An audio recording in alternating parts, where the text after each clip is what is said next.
ఘంటారావానికి స్వాగతం. ముందుగా ప్రధానాంశాలు. సాక్షి ఛానల్తో పాటు కృష్ణంరాజుపై చర్యలకు అమరావతి ఐకాసా డిమాండ్. మహిళా కమిషన్కు ఫిర్యాదు చేసిన రైతులు. అమరావతి మహిళలపై వ్యాఖ్యలను తప్పుపడుతూ పెల్లుబికిన నిరసనలు. కించపరిచిన వారిని ఉపేక్షించేది లేదన్న చంద్రబాబు, పవన్. ఈఏపీ సెట్ ఫలితాలు విడుదల చేసిన మంత్రి లోకేష్. ఇంజనీరింగ్ లో 72%, అగ్రి, ఫార్మసీ విభాగాల్లో 90% ఉత్తీర్ణత. ఘనంగా బండారు దత్తాత్రేయ ఆటో బయోగ్రఫీ పుస్తకావిష్కరణ. దత్తన్న నిజాయితీ, నిబద్ధత ఉన్న నాయకుడన్న చంద్రబాబు. సింధు జలాల నిలిపివేతతో పాకిస్తాన్కు కష్టాలు. డ్యాంలలో దారుణంగా పడిపోయిన నీటి మట్టం.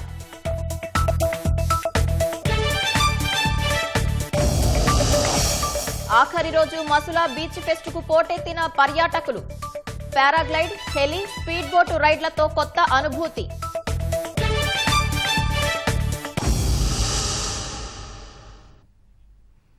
సాక్షి టీవీ చర్చా వేదికలో రాజధాని ప్రాంత మహిళలను ఉద్దేశించి అనుచిత వ్యాఖ్యలు చేసిన కృష్ణంరాజు, కొమ్మినేని శ్రీనివాసరావుపై ప్రభుత్వం చర్యలు తీసుకోవాలని అమరావతి ఐకాసా నేతలు డిమాండ్ చేశారు. లేకపోతే రాష్ట్ర వ్యాప్తంగా ఉద్యమాన్ని చేపడతామన్నారు. తుళ్లూరులో రాజధాని రైతుల ఐకాసా నేతలు సమావేశం నిర్వహించారు. రాజధాని మహిళలపై సభ్య సమాజం తలదించుకునేలా మాట్లాడిన కృష్ణంరాజుపై 48 గంటలైనా ఎందుకు కేసులు పెట్టలేదని ప్రశ్నించారు. మహిళా కమిషన్ చైర్పర్సన్ను కలిసి ఫిర్యాదు చేశారు. సబ్జెక్టు లేకుండా వేశ్యల గురించి మాట్లాడటమే ఛానల్ జయమా ఏమిటో మాకు అర్థం కావట్లేదు. ఛానల్ మేనేజ్మెంట్ ఎందుకు ఇంతవరకు యాక్షన్ తీసుకోలేదో మాకు అర్థం కావట్లేదు. స్టేషన్లో కంప్లైంట్లు చేశాము, పోలీస్ స్టేషన్లో వీళ్ళ మీద. గౌరవ ముఖ్యమంత్రి గారు ఇది దేవతల రాజధాని అని చెప్పిన దానికి కౌంటర్గా ఆ రోజు సాయంత్రం కృష్ణంరాజు సాక్షి టీవీలో కేఎస్ఆర్ లైవ్ షో పెట్టి వేశ్యల రాజధాని అనేటువంటి మాట కృష్ణంరాజు నుంచి వస్తే నేను కూడా ఎక్కడో లైవ్లో చూశాను, పేపర్లో చూశాను అనేటువంటి తప్పుడు మాట మాట్లాడి అతను జర్నలిజానికి ఉన్నటువంటి విలువల్ని కూడా తుంగలో తొక్కినటువంటి వ్యక్తి కొమ్మినేని శ్రీనివాస్ అని తెలియజేసుకుంటూ, ముఖ్యమంత్రి గారు కూడా దీంట్లో చొరవ తీసుకోవాలా, లోకేష్ గారు కూడా చొరవ తీసుకోవాలా, మరి మాకు న్యాయం చేయాలని కోరుకుంటున్నాం. కృష్ణంరాజు అనే అతను అమరావతి మహిళల్ని కించిపరుస్తూ దారుణమైనటువంటి పదజాలంతో మాట్లాడటం అనేది చాలా బాధాకరమైన విషయం. 5 సంవత్సరాల కేసులతో బాధపడి ఎన్నో ఇబ్బందులు పడి పాదయాత్రలు అవమానాలు పడి ఇన్ని అవమానాలను కూడా ఎదుర్కోవాల్సిన అవసరం. ఈ రాజధాని లేకపోతే మాకేంటి నష్టం ఏంటి? మా వ్యవసాయం మేము చేసుకునేవాళ్ళం, మా అన్నం మేము తినేవాళ్ళం. ఏంటి ఈ బాధలు మాకు? ఆ కృష్ణరాజు అనే అతను ఎందుకు అరెస్ట్ చేయరు? ఇప్పుడు వరకు అరెస్ట్ చేయకపోవటం ఏంది? సాక్షి ఛానల్లో అమరావతి మహిళలపై అనుచిత వ్యాఖ్యలను నిరసిస్తూ రాష్ట్ర వ్యాప్తంగా ఆందోళనలు పెల్లుబికాయి. వివిధ రాజకీయ పార్టీల నేతలు, ప్రముఖులు, మహిళా సంఘాల ప్రతినిధులు ఈ వ్యాఖ్యలను ఖండించారు. మహిళల వ్యక్తిత్వంపై దాడిని ఉపేక్షించేది లేదని సీఎం చంద్రబాబు, ఉప ముఖ్యమంత్రి పవన్ తేల్చి చెప్పారు. అసభ్య వ్యాఖ్యలు చేసిన వారిపై చట్టపరంగా చర్యలు ఉంటాయని హోంమంత్రి స్పష్టం చేశారు. రాజకీయ, మీడియా ముసుగులో మహిళల ఆత్మగౌరవాన్ని దెబ్బతీసిన వారిపై కఠిన చర్యలుంటాయని ముఖ్యమంత్రి చంద్రబాబు తేల్చి చెప్పారు. రాజధాని ప్రాంత మహిళలపై సాక్షిలో చేసిన వికృత వ్యాఖ్యలను ఖండించారు. ఆడబిడ్డల్ని గౌరవించే సంస్కృతి మనదన్న సీఎం రాజకీయ కక్షతో మీడియా విశ్లేషకుల పేరుతో నిస్సిగ్గుగా తల్లులు, చెల్లెళ్లపై దారుణ వ్యాఖ్యలు చేయడం క్షమించరాని నేరమన్నారు. ఈ విష సంస్కృతిపై తిరుగుబాటుగా గత ఎన్నికల్లో ప్రజలు తీర్పిచ్చినా వారి వైఖరిలో మార్పు రాలేదన్నారు. మహిళల వ్యక్తిత్వాలను అవమానించేలా వేశ్యలంటూ చేసిన దారుణ వ్యాఖ్యలను ఉపేక్షించే ప్రసక్తే లేదని తేల్చి చెప్పారు. తన సొంత మీడియా ఛానల్ ద్వారా జరిగిన ఈ దారుణాన్ని ఒక మాజీ ముఖ్యమంత్రిగా ఉన్న వ్యక్తి ఇప్పటికీ ఖండించకపోవడం, స్త్రీ జాతికి క్షమాపణ చెప్పకపోవడం మరింత విచారకరమని దుయ్యబట్టారు. అమరావతి మహిళలపై సాక్షి ఛానల్లో ఓ వ్యక్తి దారుణ వ్యాఖ్యల వెనుక వ్యవస్థీకృతమైన కుట్ర దాగి ఉందని, ఈ విషయాన్ని లోతుగా విశ్లేషించాలని ఉప ముఖ్యమంత్రి పవన్ అన్నారు. అమరావతిపై నీచ ప్రచారానికి దిగిన వ్యక్తులకు, ముఠాలకు కనీసం ఆ ప్రాంత చారిత్రక నేపథ్యం, ఆధ్యాత్మిక విశేషాలు తెలియవన్నారు. ప్రజా రాజధానిగా అభివృద్ధి చేస్తున్న ప్రాంతంపై చెడుముద్ర వేయడమే ఆ ముఠా దురుద్దేశంగా కనిపిస్తోందన్నారు. అమరావతిపై కుట్రలు చేసిన వారిపై ప్రభుత్వం కఠినంగా వ్యవహరిస్తోందని, చట్ట ప్రకారం చర్యలు తీసుకునేలా పోలీసులు ముందుకెళ్తారన్నారు. రాజకీయాల్లో లబ్ధి పొందేందుకు సొంత కుటుంబంలోని మహిళలను కూడా రోడ్డుపైకి లాగిన వ్యక్తిత్వం జగన్దని హోంమంత్రి అనిత దుయ్యబట్టారు. సాక్షి ఛానల్లో అమరావతి మహిళలపై అనుచిత వ్యాఖ్యలను తీవ్రంగా తప్పుపట్టారు. జగన్, ఆయన సతీమణి కనీసం వ్యాఖ్యలను ఖండించకపోవడం దారుణమన్నారు. ఈ వ్యవహారాన్ని ప్రభుత్వం సీరియస్ గా తీసుకుందన్న హోంమంత్రి అసలు కుట్రదారులెవరో తేల్చి చట్టపరంగా శిక్షిస్తామన్నారు. ఈరోజు సాక్షి పేపర్ ఎవరిదో మనందరికీ తెలుసు. సాక్షాత్తు ఎక్స్ సీఎం నా పులివెందుల ఎమ్మెల్యే జగన్మోహన్ రెడ్డి గారు వాళ్ళ భార్య భారతిరెడ్డి గారిది. అక్కడ కూర్చొని అమరావతి గురించి అలాంటి మాటలు మాట్లాడడం నాకు తెలిసి వైసీపీ వాళ్ళు కూడా హర్షించకూడదు. అమరావతి అంటేనే జగన్మోహన్ రెడ్డికి ఒక రకమైన అక్కసు. అమరావతి రైతుల మీద ఎంత దాష్టికానికి ఒడిగట్టారో మీరందరూ చూశారు. ఏ ప్రాంతాన్నైతే నువ్వు వేశ్యల రాజధాని అన్నావో అదే ప్రాంతంలో ఎంతమంది మన సోదరిమణులు ఉన్నారు, ఎంతమంది మీ సోదరిమణులు ఉన్నారు, మీ ఇంట్లో ఆడవాళ్ళు ఉన్నారు. నువ్వు మాట్లాడేటప్పుడు కనీసం ఆ కామన్ సెన్స్ లేకుండా ఎలా మాట్లాడగలిగించావు? కొమ్మినేని శ్రీనివాస్ ఆ డిస్కషన్ మాట్లాడేటప్పుడు సార్ ఇలా మాట్లాడితే మీ మీద పడతారేమో చూడండి అంటున్నాడే గాని అరే నువ్వు మాట్లాడింది తప్పురా నాయనా, నువ్వు బ్యాక్ తీసుకో, సారీ చెప్పన్న పదం ఆ రోజు మాట్లాడలా. నేను మొత్తం చూసా. నీచంగా మాట్లాడితే బుద్ధి జ్ఞానం ఉన్నవాడైనా అన్నం తినేవాడు ఎవడైనా కూడా సోషల్ రెస్పాన్సిబిలిటీగా కూడా బయటకు వచ్చి ఇది నా పేపర్లో నా ఛానల్లో ఇలా జరిగింది కాబట్టి దీన్ని నేను ఖండిస్తున్నాను అన్న ఒక పదం ఉపయోగించాలి. ఆ పదం కూడా ఈ రోజు వరకు ఉపయోగించలేకపోతున్నాడంటే దీని వెనకాతల కుట్రదారుడు జగన్మోహన్ రెడ్డి అన్న సంగతి చాలా క్లియర్ గా అర్థమవుతుంది. ఎవరు దీని అంతటినీ చేయిస్తున్నారు, దీని అసలు కుట్రదారులు ఎవరు అన్నది కూడా అతి త్వరలోనే బయటకు తీస్తాం. అసలు కుట్రదారుల మీద కూడా చర్యలు ఉంటాయి. జగన్ కళ్ళలో ఆనందం చూసేందుకే సీనియర్ జర్నలిస్ట్ కృష్ణంరాజు అమరావతిపై అసభ్య వ్యాఖ్యలు చేశారని మాజీ మంత్రి డొక్కా మాణిక్య వరప్రసాద్ మండిపడ్డారు. సజ్జల డబ్బులు చెల్లించే పాత్రికేయుల్లో కృష్ణంరాజు ఒకరని ఆరోపించిన డొక్కా జీతం పెంచుతారనే ఉద్దేశంతోనే ఇలాంటి వ్యాఖ్యలు చేశారన్నారు. రాజధాని అమరావతిపై సాక్షి మీడియా ప్రసారాలను తీవ్రంగా పరిగణిస్తున్నామని SC commission chairman KS Jawahar తెలిపారు.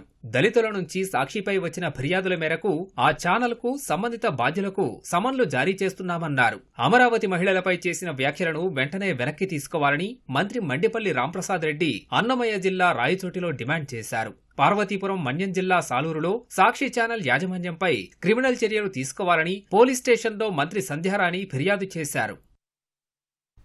ఈఏపీ సెట్ ఫలితాలు వెల్లడయ్యాయి. ఇంజనీరింగ్ విభాగంలో 1.89 లక్షల మంది ఉత్తీర్ణత సాధించారు. వ్యవసాయం, ఫార్మసీ విభాగాల్లో 67,761 మంది ఉత్తీర్ణులయ్యారు. ఇంజనీరింగ్ విభాగంలో మొదటి ర్యాంకు తెలంగాణ కుర్రాడు సాధించాడు. ఈఏపీ సెట్ 2025 ఫలితాలను మంత్రి నారా లోకేష్ విడుదల చేశారు. అర్హత సాధించిన విద్యార్థులందరికీ అభినందనలు తెలిపారు.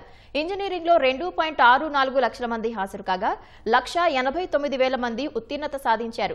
71.65% ఉత్తీర్ణత నమోదైంది. వ్యవసాయం, ఫార్మసీ విభాగాల్లో 75,000 మందికి పైగా హాజరు కాగా 67,761 మంది ఉత్తీర్ణత సాధించారు. 89.8% ఉత్తీర్ణత నమోదైంది. ఏపీ ఈఏపీ సెట్ 2025 ఎంట్రన్స్ పరీక్ష మే 19 నుంచి అదే నెల 27 వరకు జరిగాయి. జేఎన్టీయూ కాకినాడ ఈ పరీక్ష నిర్వహించింది.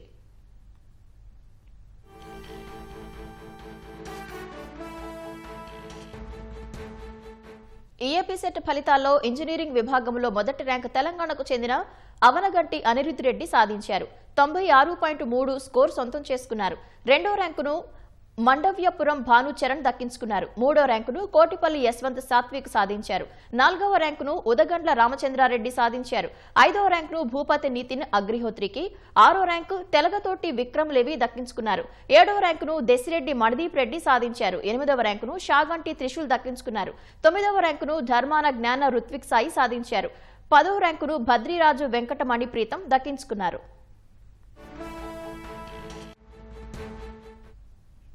ఈఏపీ సెట్ అగ్రికల్చర్ విభాగంలో మొదటి ర్యాంకును కృష్ణా జిల్లా పెనమనూరుకు చెందిన వెంకట నాగసాయి హర్షవర్ధన్ సాధించారు. రెండవ ర్యాంకును తెలంగాణకు చెందిన షణ్ముఖ నిశాంత్ దక్కించుకున్నారు. మూడో ర్యాంకును డేగల అకిరనంద వినయ్ మల్లేష్ కుమార్ సాధించారు. 4వ ర్యాంకు తెలంగాణలోని హన్మకొండకు చెందిన ఎండ్రపర్తి షణ్ముఖ్ దక్కించుకున్నారు. 5వ ర్యాంకును యలములు సత్య వెంకట్ సాధించారు. 6వ ర్యాంకును సిరితెల్ల శ్రీశశి గోవర్ధన్ సొంతం చేసుకున్నారు. 7వ ర్యాంకును గిరిడ లక్ష్మీచరణ్ సాధించారు. 8వ ర్యాంకును దర్భ కార్తీక్ రామ్ కిరీటి, 9వ ర్యాంకును కొడవట్టి మోహిత్ శ్రీరామ్ దక్కించుకున్నారు. 10వ ర్యాంకును దేశిన సూర్యచరణ్ సాధించారు.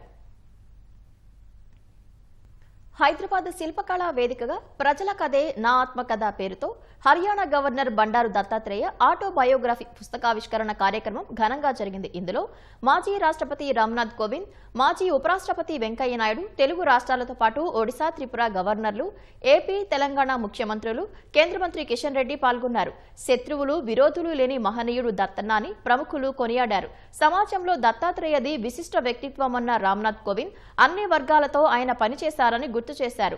రాజకీయాల్లో ఎలా జీవించాలో దత్తాత్రేయను చూసి నేర్చుకోవాలని వెంకయ్య నాయుడు అన్నారు. రాజకీయాల్లో నీతి, నిజాయితీ ఎంత ముఖ్యమో సిద్ధాంతాలు అంతే ముఖ్యమని ఆయన గుర్తు చేశారు. అత్యున్నత మానవ విలువలు ఉన్న నేత దత్తాత్రేయ అని జస్టిస్ ఎన్వి రమణ అన్నారు. పార్టీలకు అతీతంగా ప్రముఖులు తరలి రావటమే ఇందుకు నిదర్శనమని తెలిపారు. దత్తాత్రేయను చూసి ఎంతో నేర్చుకోవాల్సి ఉందన్న రేవంత్ రెడ్డి, జాతీయ స్థాయిలో వాజ్పేయికి ఉన్న గౌరవం రాష్ట్ర స్థాయిలో దత్తాత్రేయకుందన్నారు. జెంటిల్ మ్యాన్ కి ప్రతిరూపం బండారు దత్తాత్రేయ గారు. ఒక సాధారణమైన కార్యకర్త, జాతీయ నేతగా ఎదిగిన జీవన గమనం, ఎమర్జెన్సీ రోజుల నుంచి దివిసీమ ఉప్పెన వరకు దేశానికి అందించిన సేవలు, సాధారణ స్వయం సేవకు నుంచి ఉన్నత స్థాయికి ఎదిగిన వ్యక్తిత్వం, ఎన్నో పోరాటాలు, ఎన్నో ఉద్యమాలు, ప్రజా జీవితంలో ఎన్నో సంఘర్షణలు. దత్తాత్రేయ గారిది పేరుకు హిందుత్వం, ఆయన మతం భారతీయం, కోరుకునేది జనాహితం, అనుసరించేది లౌకికవాదం, పాటించేది మత సామరస్యం.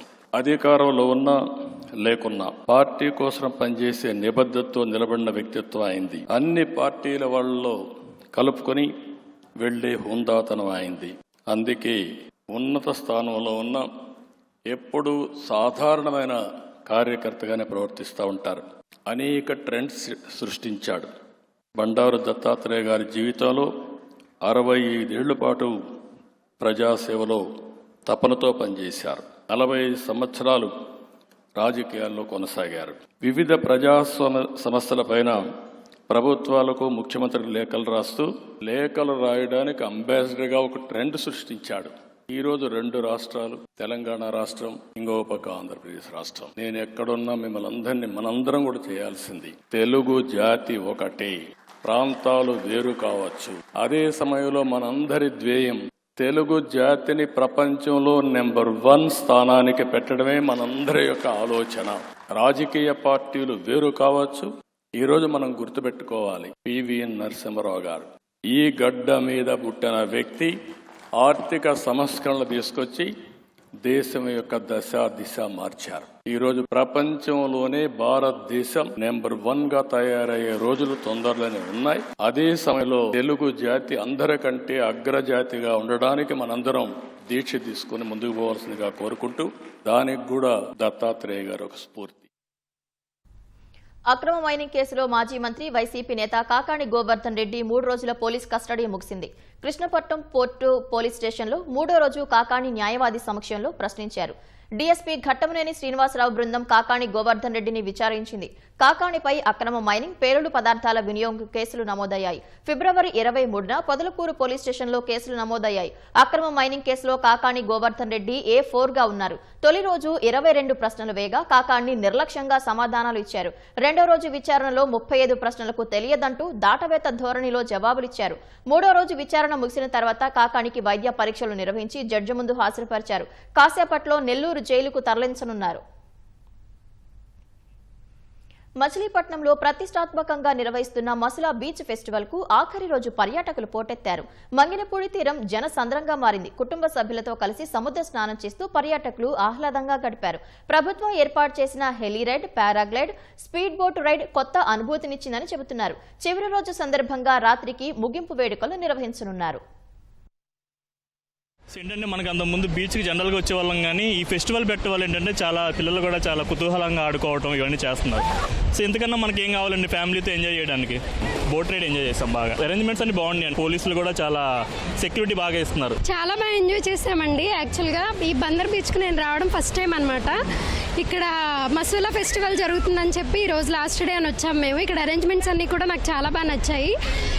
పర్టికులర్గా స్పీడ్ బోట్ రైడ్ అయితే చాలా బాగా ఎంజాయ్ చేసాం. చాలా ఎక్సైటింగ్గా ఉంది, చాలా బాగుంది, చాలా చెప్పలేనంత ఎంజాయ్మెంట్గా ఉందండి. చాలా బాగుంది. పిల్లల్ని తీసుకుని రావడం చేయడం చాలా బాగుంది. ఈ స్పీడ్ బోట్ ఏంటంటే బాగా స్పీడ్గా తీసుకెళ్ళి అలల మధ్యలో వెళ్తుంటే అదొక ఇదిలా ఉంది సార్, చాలా వండర్ఫుల్గా ఉంది, చాలా ఎక్సైటింగ్గా కూడా ఉంది.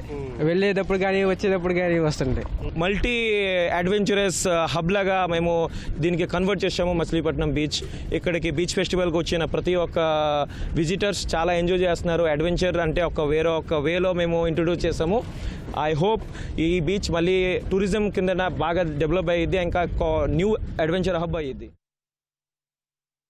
సింధు జలాల ఒప్పందాన్ని భారత్ నిలిపివేసిన తర్వాత పాకిస్తాన్కు నీటి కష్టాలు తీవ్రమయ్యాయి.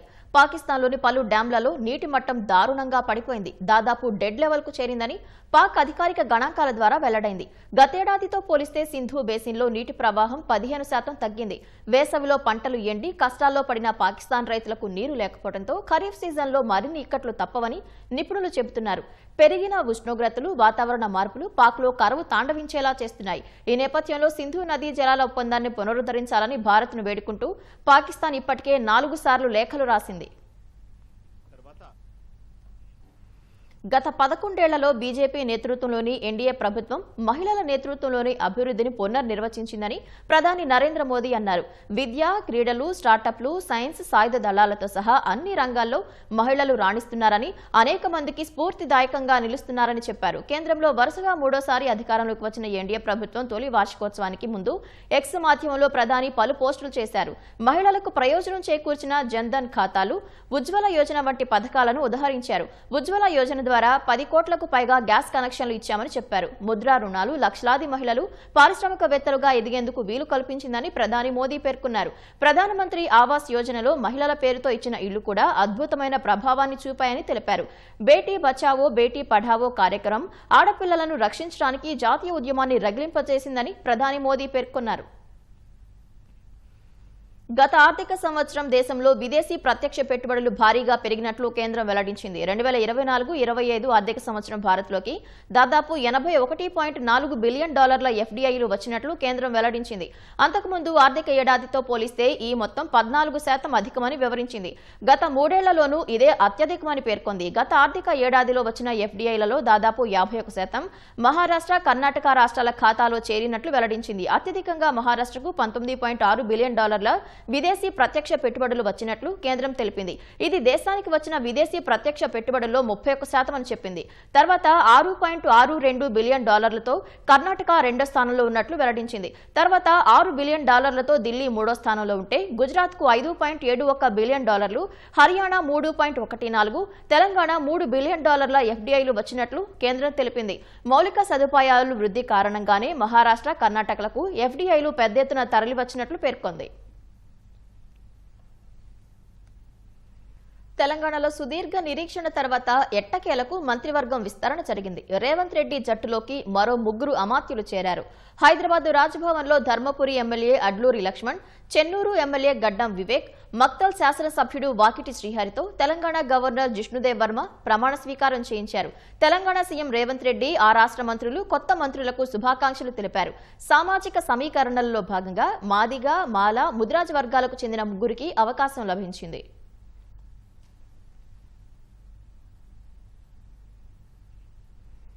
బీఆర్ఎస్ ఎమ్మెల్యే మాగంటి గోపీనాథ్ అంత్యక్రియలు జూబ్లీహిల్స్లోని మహాప్రస్థానంలో తెలంగాణ ప్రభుత్వ అధికారిక లాంఛనాల మధ్య ముగిశాయి. ఈ నెల 5న మాగంటి గోపీనాథ్కు గుండెపోటు రాగా కుటుంబ సభ్యులు ఏఐజీ ఆసుపత్రికి తరలించారు. అక్కడ 3 రోజులు మృత్యువుతో పోరాడిన ఆయన ఈ ఉదయం 5:45 తుదిశ్వాస విడిచారు. మాగంటి భౌతిక కాయాన్ని ఏఐజీ ఆసుపత్రి నుంచి మాదాపూర్లోని ఆయన నివాసానికి తరలించారు. బీఆర్ఎస్ అధినేత కేసీఆర్ మాగంటి భౌతిక కాయానికి నివాళులర్పించి కన్నీటి పర్యంతమయ్యారు. మాగంటి కుటుంబ సభ్యులను పరామర్శించి సానుభూతి తెలిపారు. మంత్రి నారా లోకేష్, ఆయన సతీమణి బ్రాహ్మణి మాగంటి భౌతిక కాయానికి నివాళులర్పించి కుటుంబ సభ్యులను పరామర్శించారు. తెలంగాణకు చెందిన మాజీ మంత్రులు తలసాని శ్రీనివాస్ యాదవ్, ప్రశాంత్ రెడ్డి, సబితా ఇంద్రారెడ్డితో పాటు నటుడు మురళీమోహన్ నివాళులర్పించి మాగంటి కుటుంబ సభ్యులను ఓదార్చారు. తెలుగు రాష్ట్రాల ముఖ్యమంత్రులు చంద్రబాబు, రేవంత్ రెడ్డి, కేంద్ర మంత్రులు కిషన్ రెడ్డి, బండి సంజయ్, ఏపీ మంత్రులు మాగంటి మృతి పట్ల సంతాపం తెలిపారు. మాగంటి భౌతిక కాయానికి జూబ్లీహిల్స్ మహాప్రస్థానంలో అంత్యక్రియలు నిర్వహించారు. తెలంగాణకు చెందిన మాజీ మంత్రులు కేటీఆర్, హరీష్ రావు అంత్యక్రియల్లో పాడెమోశారు. పోలీసులు గాల్లోకి 3 రౌండ్లు కాల్పులు జరిపి అధికారిక లాంఛనాల తర్వాత అంత్యక్రియలు పూర్తి చేశారు.